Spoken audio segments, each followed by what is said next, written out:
I want to make your running easier because let's face it, running can be hard. The high mileage levels, the long runs, those workouts, and just the relentless consistency that running demands. So how can we stack the deck in our favor and make running easier? Let's get into it. All right, so the first thing we're going to do is we're going to make sure that we are starting our runs hydrated and well-fueled, especially if you're running first thing in the morning. Sometimes you can wake up a little bit dehydrated because you haven't been drinking for about 8 hours. And of course, you haven't been eating for 8 hours. So finding something small to have before you eat first thing in the morning, or making sure that you're well-fueled if you're running later in the day, is essential to making sure that you feel as good as possible on each one of those runs. Next thing you're gonna do is you're gonna do a dynamic warm-up before you start running. A dynamic warm-up is key. It's going to actually metabolically prime you for running. It's going to improve your range of motion, increase your heart rate and respiration, and do all the things that a good warm-up should do. So if you're not warming up dynamically before every run, go to strengthrunning.com/warmup, get our warm-up routine memorized so that you can do it before every run, get yourself actually prepared to run. And I promise you that first mile is going to feel a lot easier. You know, speaking of that first mile, our next tip to make your running feel a lot easier is to make sure that your first mile is your slowest mile. By practicing this very intentional negative split, you're going to ensure that you're starting every run easier. You're allowing yourself to further warm yourself up through that first mile, get warmed up, get loose, get warm, and the rest of the run is going to feel a lot better because you took that first mile a little bit easier. Now, our next tip is psychological. I want you to remember that running isn't always supposed to be easy. Running is hard. And let's just remember the rule of thirds. A third of your runs are going to be amazing. A third are probably just going to be a little mediocre. And a third might actually feel pretty bad, especially if you're doing a workout or a long run or something more substantial. So just know that running isn't always supposed to feel like a walk in the park, and that is going to help yourself be a little more honest with yourself, and when running does get hard, it won't feel so bad. You know, running also feels a lot easier when you're excited to get out there and go running. I find that if I'm wearing shoes and clothing that I really like, that helps my performances, that I don't really have to think about, it makes me just enjoy the whole process a little bit more. So if this means go out there and buy a new pair of shoes, maybe buy a ridiculous pair of sunglasses so that you feel fun when you're out there running, whatever works for you. One of the things that worked for me is buying these strength running hats.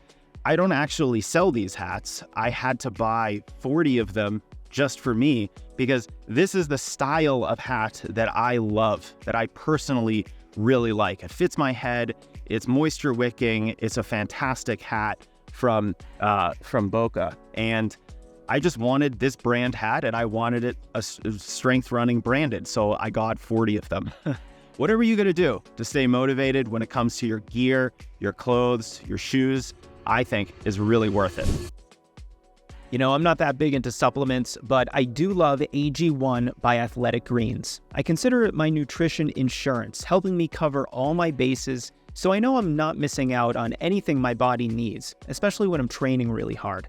I try to eat really well, but of course, AG1 is that extra security that gives me peace of mind over my diet. 1 scoop per day, and I'm getting 75 vitamins and minerals, prebiotics, probiotics, antioxidants, and adaptogens. You can try it out too at athleticgreens.com/Jason, and they're going to throw in a free year's worth supply of vitamin D and 5 free travel packs. Check it out at athleticgreens.com/Jason. Now, I admittedly do a fair amount of my running alone, but when I first started running, I was on a team for 8 years, cross-country, indoor, and outdoor track. If you have the ability to run with a group, even if it's just a single friend of yours, do it. The accountability and the motivation that other people can provide you with your running is undeniable. And studies have backed this up. Studies show that your performance improves when you're near other high performers, and your performance declines when you're with people who aren't high performers. Maybe you're sitting near someone at work who's kind of lazy, doesn't do their job. That's going to rub off on you. Same thing with your running. So get consistent by surrounding yourself with other runners to help you. Now, this next piece of advice is one of my favorites, and it's one that I'm doing right now. Run somewhere interesting. You run somewhere that you find pleasant to run, just an interesting location. You're going to be more motivated to get in your running. You'd be more inspired. The miles are going to tick by a little faster.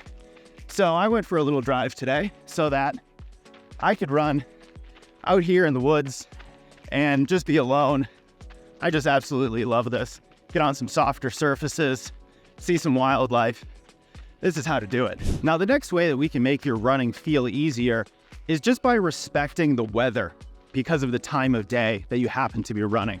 It's heating up here in Denver, so I know that if I'm gonna go running at 10 or 11 o'clock in the morning, I'm gonna be struggling a little bit.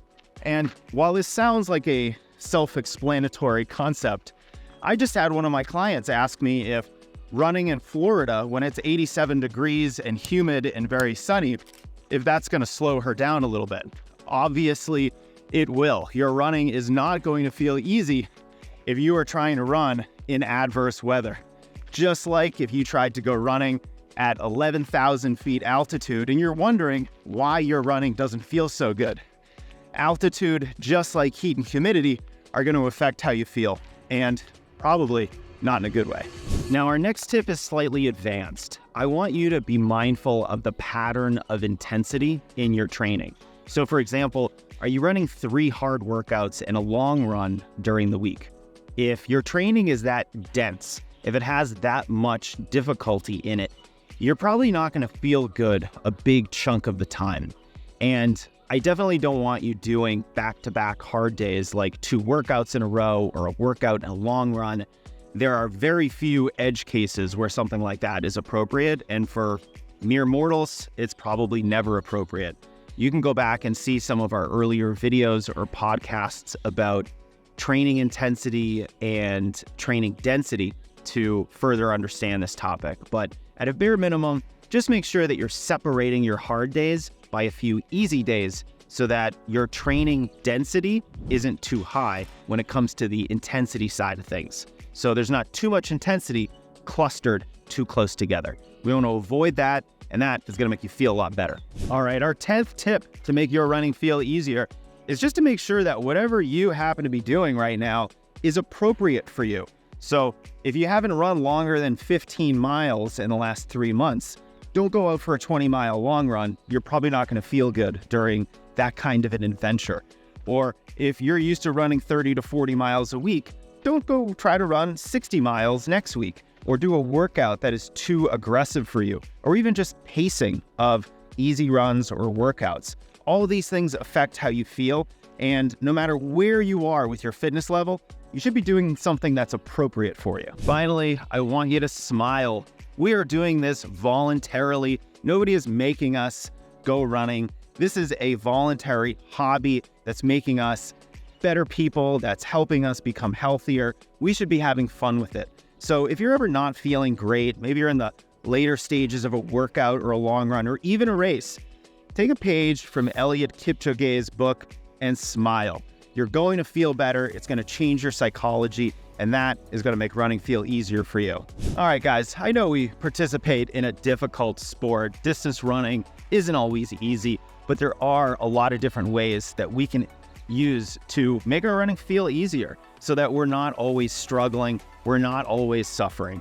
Sure, that's going to happen sometimes. Sure, it's actually a good thing sometimes, but not always. We shouldn't try to play running on hard mode. So I hope these tips are helpful for you, and be sure to check under the video for even more resources to make your running feel a little easier.